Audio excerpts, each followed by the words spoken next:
got a special treat for you because we've got one of the biggest XR influencers on LinkedIn. What's up, guys? How you doing? Chris LaFayette. Yes. And give the people a little preview of what you're working on and who you are. Hey, guys. Really happy to be here with you at the Digital Asset here in AWE. It's the 10th anniversary. A very necessary conference that we have in the Valley. I won't go online to say it's the most necessary. I think it's one of the most relevant conferences that's been around for some time. There's a lot of drivers, a lot of leaders, but you have a lot of people behind the scenes that I think when you pay attention to it, and pay attention to them, there's a lot more that you're going to learn. I think in the conversations that you have, although we have exhibit booths and we have spaces all over the place, I tend to get more of the meat of what it is that I come here for in terms of understanding and learning, doing a lot of listening and building with a lot of people, sharing with a lot of people, and having candid and yet very effective conversations. I tend to get a lot of growth from that as opposed to looking at exhibits. It doesn't take away from the beautiful booths and the content, whether it's content-based or hardware-based, that I see develop. But for the very most part, a lot of it is just relationships, a lot of familiar faces, and a lot of faces I don't know. A lot of them know me, which is cool, and I get to hear a lot of stories from people around the world. So this is a really good area logistically to come together here in the Valley to meet with people and to grow. And so it's a good learning hub. And so I enjoyed the 3 days that we have available to us to be able to do such. And so that's a big part of it. And so, yeah. Awesome. Well, was there anything in particular that you were excited about while you were here at AWE that you saw or that you heard? There is. Some of the products I won't go online to say. I think when we're looking at the dichotomy of the different type of headsets that are available, especially when you're looking at on the AR side of things versus the VR side of things, really impressed to some degree with what they're doing at Vario. I've been looking at there for some time. I think you start looking at human eye resolution, the bionic eye. You start seeing some of their newer products that they launched in Disembargo just yesterday that we had a chance to look at. Yes, we did. They're a real strong crew for what they're doing. They're really focused on location-based education, location-based training, which I think the industry as a whole, and I'll go on the record to say, is I think it's a big part of our focus should be. Location-based entertainment does have its part, as it should. And right now it's proving or starting to look like it's one of the verticals that are starting to kind of usher this in, obviously the high consumption, but when we start looking at location-based education and location-based training, I think that's going to be everything for our industry. Whether you're dealing with it on an enterprise level, even in the startup space, academic level, academia, you start looking at location-based education, location-based training, and that's certainly a big focus of what we're doing with the Armada and with the Flotilla and some other new platforms that I'm getting ready to launch here soon, overseas and here in the United States. Yeah, I totally agree with you. I think that human eye bionic display is a pretty interesting concept where basically you have all of the resolution sort of brought straight to the middle of the center of your eye and then kind of fades out, sort of like a foveated rendering sort of concept. But yeah, that whole I've heard people talk about convergence. I've wrote about convergence, but I think Vario was the first time that I saw convergence in action, where even though it's not an AR headset, to go through full pass-through, then see AR, and then to leave that environment and go fully virtual, I think was the sort of mind-blowing moment for me. Yeah, it's their dichotomy. I mean, on the lower end of a great spectrum, we have, let's say, the Oculus Quest. 6 off, free, untethered, love it. Huge fan of what they're doing at Oculus. Love building with them. Enjoy it. Vario, this is the other side of the spectrum. High resolution. FOV is very small, right? Very small, but it's appropriate. Especially when I'd rather look at photogrammetry through that headset than to be candid and looking at it through an Oculus Quest. It doesn't take any away from the Quest, but every headset has a role to play, and they must be allowed to play them. Absolutely. So we start to look at that and what we can do with it. But I think it segues into a much bigger narrative at hand. And one of the things that I talk about is when we're looking at the greater eco-habitat of these new emergent technologies. And I don't want to say new technologies because none of the things that we're doing here with the intentions are new. These technologies have been on the scene for some time. These are emergent technologies. We have some of my predecessors and your predecessors that have been building the technologies and using and building these technologies that we've been looking at for decades. Even going back into the 70s and for some the 60s, but in the 80s, whether it's NASA Ames or in garages or in parking lots and doing experimentation. So I said that to say is now that we're at a point in the growth of emergent technology where the hardware now seems ready, it feels ready, and it is ready. Now that we see things like artificial intelligence and IoT and wearables and roboticism, telepresence and VR, AR, MR, XR, and we start looking at these individual autonomous micro ecosystems and parent ecosystems, the subsets that adorn them, if you will, they have their own autonomy in what I call the great eco habitat. But we have to start now considering how they come together in scale when we start looking at what I call the great merge pairing. It's how did they come, because we see them rising, but how are they going to be when they cross-pollinate and they start to come together, right? So we have to start looking at technology from that perspective, from beginning to end, especially in our development cycle and our build cycles. So then we're going to have a better product, because what that ultimately leads us to is the fundamental construct of the smart city. I'm not a futurist. Some people want to put that label on me. Yeah, I do have a good idea of what we can build for the future and what we're building now that will affect the future in these smart cities. But I will say 99.9% of the futurists that are out there, in my opinion, candidly, are bogus. And what makes them bogus? Because a lot of their hypothetical, so-called prophetic renderings of what it is that they think that technology is going to be, a lot of it has not come to pass and it's failed. So there's a lot of failware out here. And I tend to look at it from more of a silicon perspective that's more grounded in reality.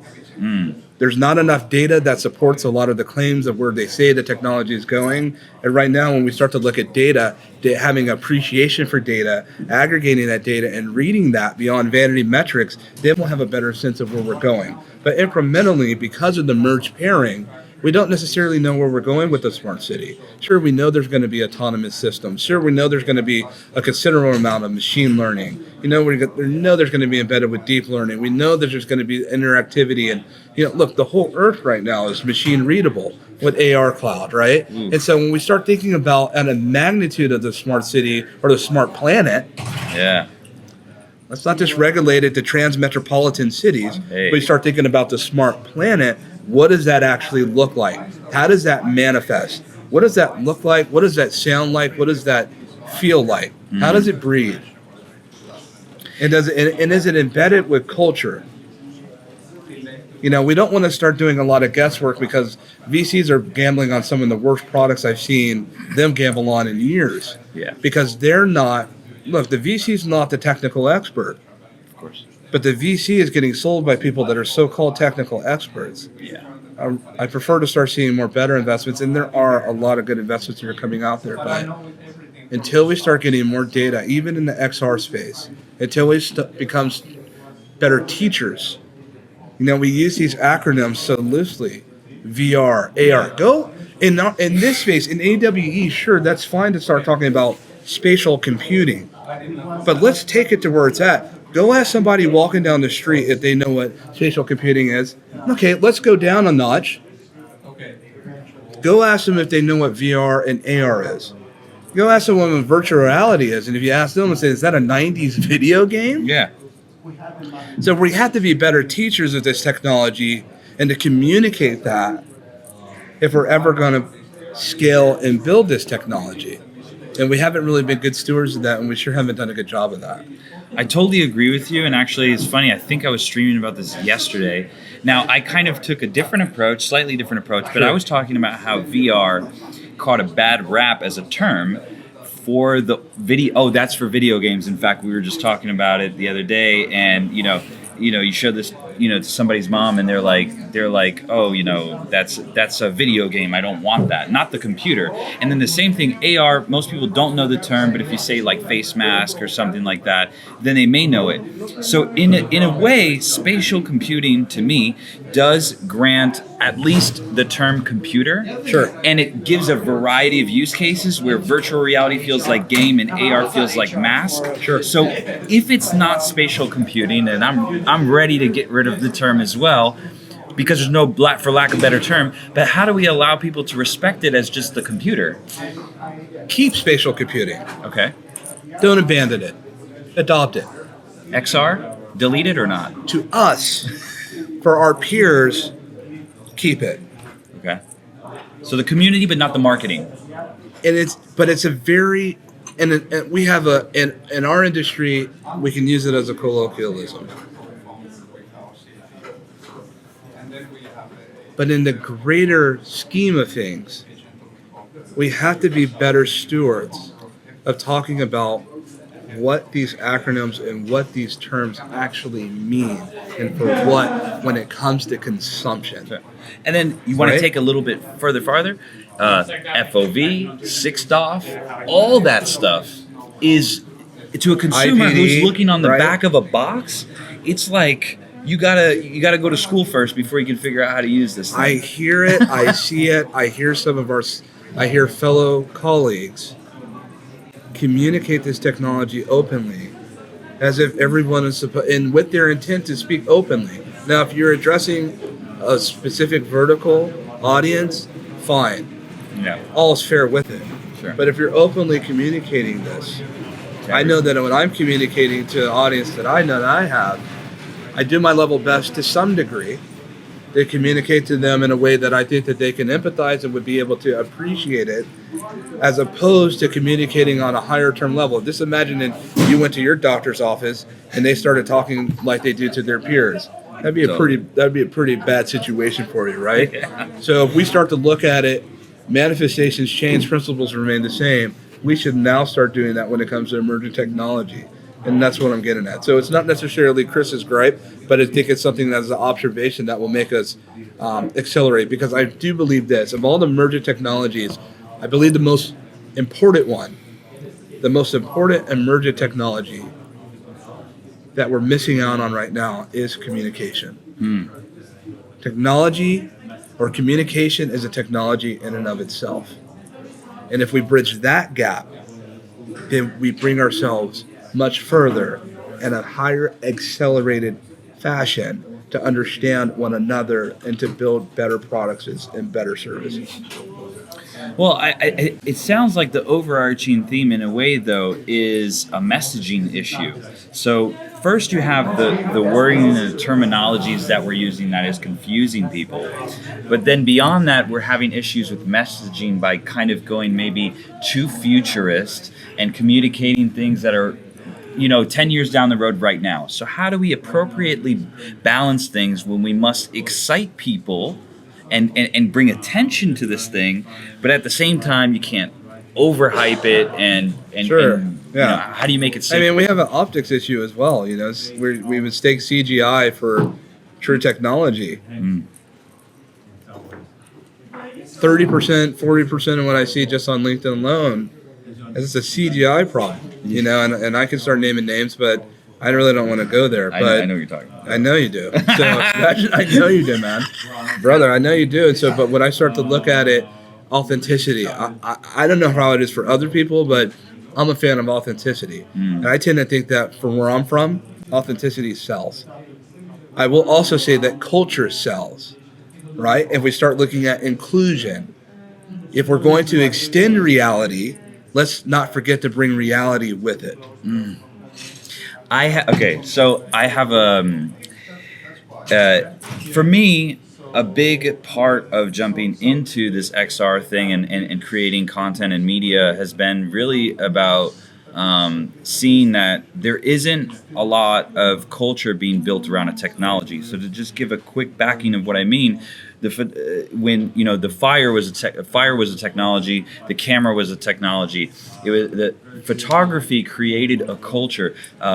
toy camera culture, Instagram. So there's all these sort of like ripple effects off of this technology that creates entire like ecosystems or group of people who are dedicated to this thing, and they're all using it in a different fashion. Now we have all of this incredible technology that's basically magic, AR, VR, AI and these kind of things, blockchain, but people just, there's no culture built around it. There's a lot of engineering solutions. There's maybe use cases that are being solved, but you're not seeing the participation from the greater outside of Silicon Valley, creating the style, the fashion, the music, the things that makes culture. The reason why we use Instagram is not in a way is the technology, but it's also the culture, right? So I feel like we need to there needs to be a culture and tastemakers who help make these technologies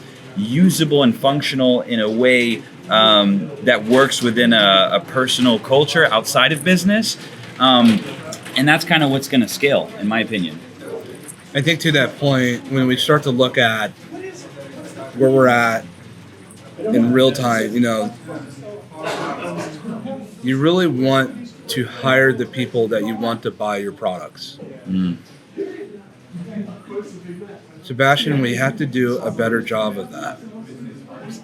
Again, I will say again, if we're going to extend reality, be sure to bring reality with it. Yep. Now, if I'm in a room and everybody in that room looks like Christopher LaFayette, and I'm about to build an HMD, a headset, we've got a problem. If it's all male, we all look the same, we all come from the same background. I'll even say if it's all female. Yep. And they all look the same. All have the same background. And you expect to put it to market with a favorable return, you'll never get as far as you can as if you bring other people. It doesn't take away from other groups per se. What it does is it helps you to come up with a better product for everyone so that everyone can enjoy in this experience that you want them to. Because I don't know too many people, and I believe the intentions are well, I don't know too many developers that want to put a product out there that fails. Right. I just don't think we have better communication portals and apparatuses in place to communicate the benefits of building together. So for me, and with the Armada, we use terms like build strong. We use terms and words like build together. To the core of everything that I do in business, that's embedded in our doctrine of what we do, because it's necessary to build together. It's necessary to build strong. It's not easy to have a startup. Owning a startup is a very emotional process. Most startups fail. You have to have a growth mindset. You have to have a mindset of determination to endure. You have to get used to failure. You have to get used to being shot down and turned down. You have to have a face and some metal about you to be able to do that, to go the distance. That also plays a major role in coming up with a really good product. You can't just throw money at it and expect for it to be great. Right? You're just like throwing light into a black hole. You're not getting that back. Right? Does that make sense? Yeah. So the idea and what I'm looking at in the Silicon Valley that I'm building is a Silicon Valley where everyone can build together. No matter the color, no matter the gender. I practice that in what I do. I practice that with my team. I practice that in what I say and what I communicate. And ultimately, that will make a better product in any emergent system. So I doff my hat to AWE for making the attempts to make sure that we have it's more gender inclusive, more communities of color, people that we can come together and build together. I know that this is a place where we can do it, and I feel comfortable to some degree. Are they all the way where I think that they should be? Absolutely not. Not close. But I think to some degree, I think they're going about it in somewhat of a healthy manner. But I do think we need to set better examples, and there are better examples out there of where we can go when it comes to the idea of building together and building strong, because I want everybody to win. I work with everybody across the spectrum. If it's good for business, right, and especially if it's good for humanity, if you will, then that's kind of what I want to be a part of. And I tend to attract people of like mind. And if they're of different mind, I tend to attract them too, right, because I need them. I need the vetting. I don't want everybody that's circling around me saying that's a good idea and clapping. We need people that are going to tell us that I don't think that's a good idea. We need people around that says, hey, I think you're wrong in that, right? Because we want to build good technology, right? Not just the technology that we think people want. So to your point, you have rooms full of engineers that say, hey, I have an idea, you have an idea, he has an idea, she has an idea, she has an idea. And they said, okay, let's build it and let's market it. You didn't think about the culture. Yeah. You didn't think about why you're selling it. Yeah. In the first place. So it doesn't necessarily start with skill. Let it start with inspiration. That's kind of where I'm at. I can go the distance and stuff like that. Sure. And so with our whole drive right now in immersive technology of, one, I'm a fan of highlighting other people and leaders in our community and our space. And then two, I'm building holodecks. An immersive holodecks. Building holodecks across the country, starting here in California and in Europe, and eventually I think into Asia and Southeast Asia, where I have a lot of friends and a lot of comrades there as well. So I think starting to centralize spaces and having spaces where people come to build in, I think it's going to be everything for immersive industry as a whole. We can build out more headsets, we can build out more content, but now if we think in terms of space, there should be people thinking about content, and there should be people thinking about hardware.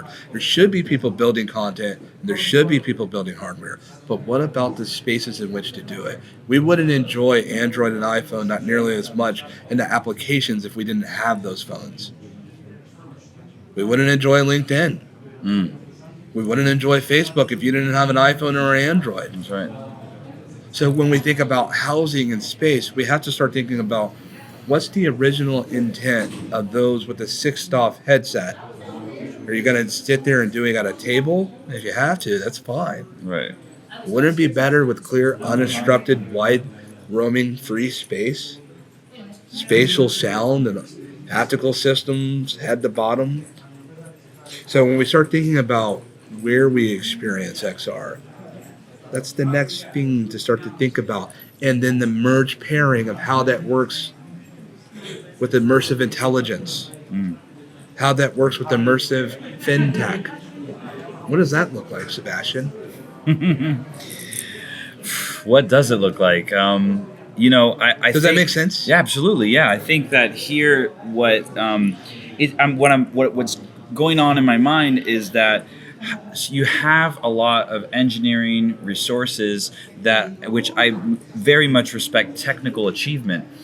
But once the technical achievement has been met, how can we convert that into something that can service or help the culture, the human aspect? Because a lot of times we're looking at, the spec has just been achieved a few percent higher. We've now been able to do this technical achievement. And so I like to see a lot of focus on that, but I'd love to see companies hiring more people who could look at that feature or look at that technical achievement and say, how can we transform it into something we can use? And I don't know if a lot of those outside of the box thinkers or the black sheep of the world are being invited into tech companies to lead those products and to lead the launches of those things. So, like I said, I respect technical achievement, but technical achievement doesn't necessarily sell products, as we've seen. The humanity level in which you speak at, which is interesting, I just spoke with a delegation of really powerful minds with the Belgium Chamber of Commerce yesterday in San Francisco. And yesterday night we had a really good discussion. And one of the things we talked about is homeless youth in San Francisco. And and we were posed with the question, and paraphrasing, it's how are the technologies that we're building when it comes to medtech? How does that affect them? How does that get them involved? And we had answers, but in my mind, it wasn't satisfactory enough. And I don't think we've done a good enough and a better job. I don't think we've done a better job of actually getting other people outside of ourselves outside of our industry and giving them a seat to in the table. And that's a good narrative discussion on when are we going to start bringing people outside of technology, the developers and the designers, our artists and our copy content people, so forth and so on. When do we get the people outside of that, from other people and other experiences, to come in here and to ask the questions, how does that look when we start to look at it? Humanity. Yeah. I think right. I mean, not just saying I'm going to here's this product and I want it to make the world a better place. Right. I meet so many people in the Valley over the years, and so many startups that I've advised that say I'm going to make the world a better place. Give me a $500,000 seed. And that's their mindset. I have a great product and it's going to make the world a better place because it's out there. And then when you ask them how it makes the world a better place, nothing. Well, here's the thing. So, like authors and artists and creators, they live in a space and an environment, and then based off of their sort of experience, they design things that suit that environment or lifestyle, right? So it's like I feel that once you allow people outside of Silicon Valley to design for their own lives and for their own the situations in their neighborhood or the use cases that it come across that is different from any other case, like messaging with people that in a new way or whatever, sharing art.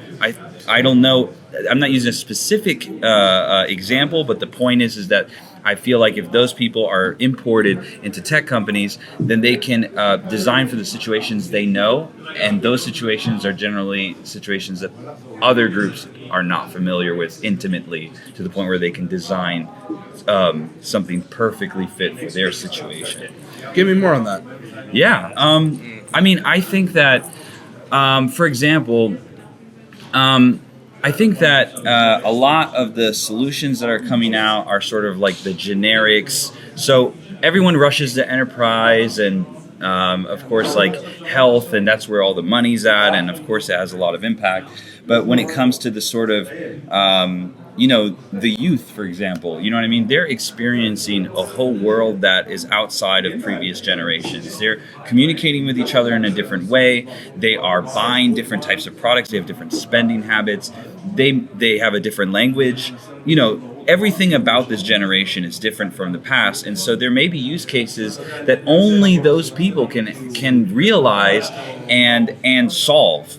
But if you don't have eyes in those environments and people trying to solve those problems to better the lives of the people in those environments, then to me, I'll say yes and no. Okay. Because yes, you're right on the aspect of, sure, those are the people that can address it and that can deal with that. But when we start to think about hiring diverse from experiences, there are some people that come out of that.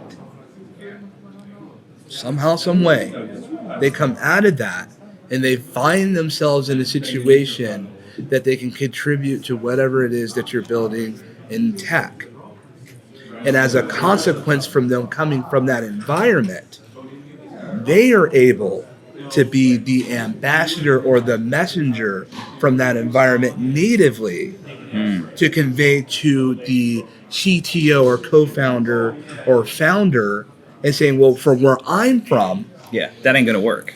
That ain't gonna work. Mm-hmm. Or where I'm from, I think this is a better way. Do you understand what I'm saying? Yeah, totally. So when we look at that narrative, now we're talking about the prevalent and urgent need for voices that are hired.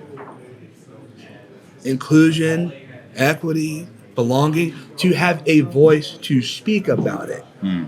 From leadership on down, they should be intrigued to hear what others have to say, because this is not a single variable equation.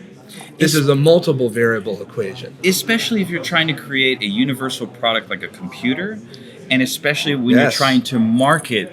How can you market to a demographic which you don't understand and you have no voices and no insight. So it's ambitious to redesign the computer in a spatial or 3D way, but it's certainly a universal product and shouldn't be created by certain groups of people. But how do we how do we get that at scale? How do you scale up inclusion where there is how do you even begin a task like that where people are in other cities not hearing about VR, not hearing about blockchain? It's only happened in Silicon Valley. Sure, there's a couple of cities that are a little bit aware, but there's not really you can't have someone become leadership in a tech company to solve those problems if they've never heard about it and they didn't know Sure. that they can have an impact in a place where they're otherwise not invited. I think Right? going outside, I think when we talk about growth mindset, when we talk about adapting on leadership for our executives, adopting a mindset of vulnerability, having people from the outside come and say, hey, this is a better way, mindset way to approach best practices for growth of your company, especially with the product that you have to offer. I think when we start looking at the hiring process in Silicon Valley is flawed. I can get to the numbers and I'm going to hurt a lot of feelings if I go there. So I'll be a little bit diplomatic today. I'll be good today. I will say that when we start talking about the D&I aspect of it, we need to have better processes in place on the corporate level and on the startup level that has enough capital for hire to have better processes in place. And I've worked with companies and have worked with companies to put in better ways for us to get that type of talent.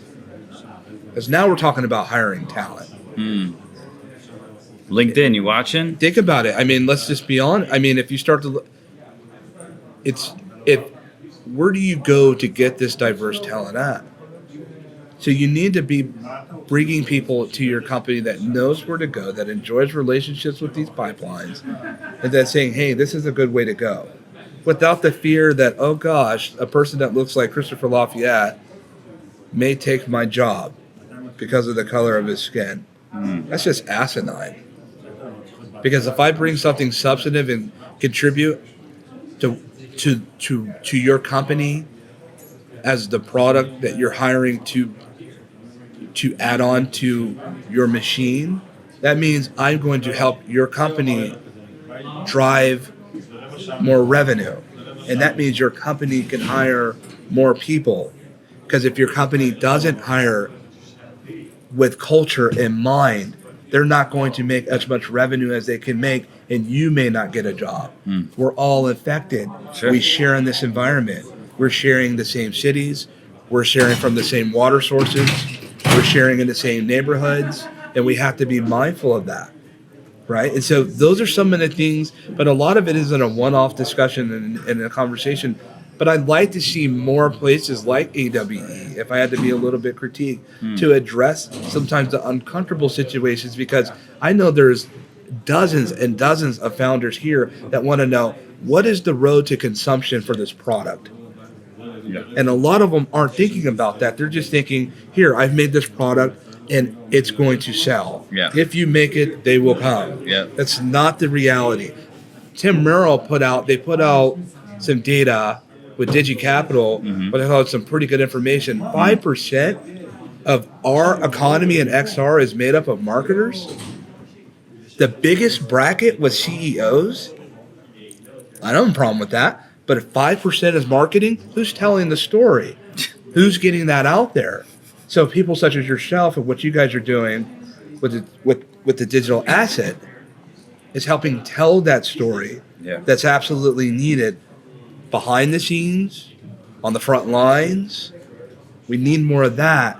We need more storytellers in XR to teach, train, and show what this technology is, and who are the people that build it, so that when someone says, okay, that person, I kind of relate to them.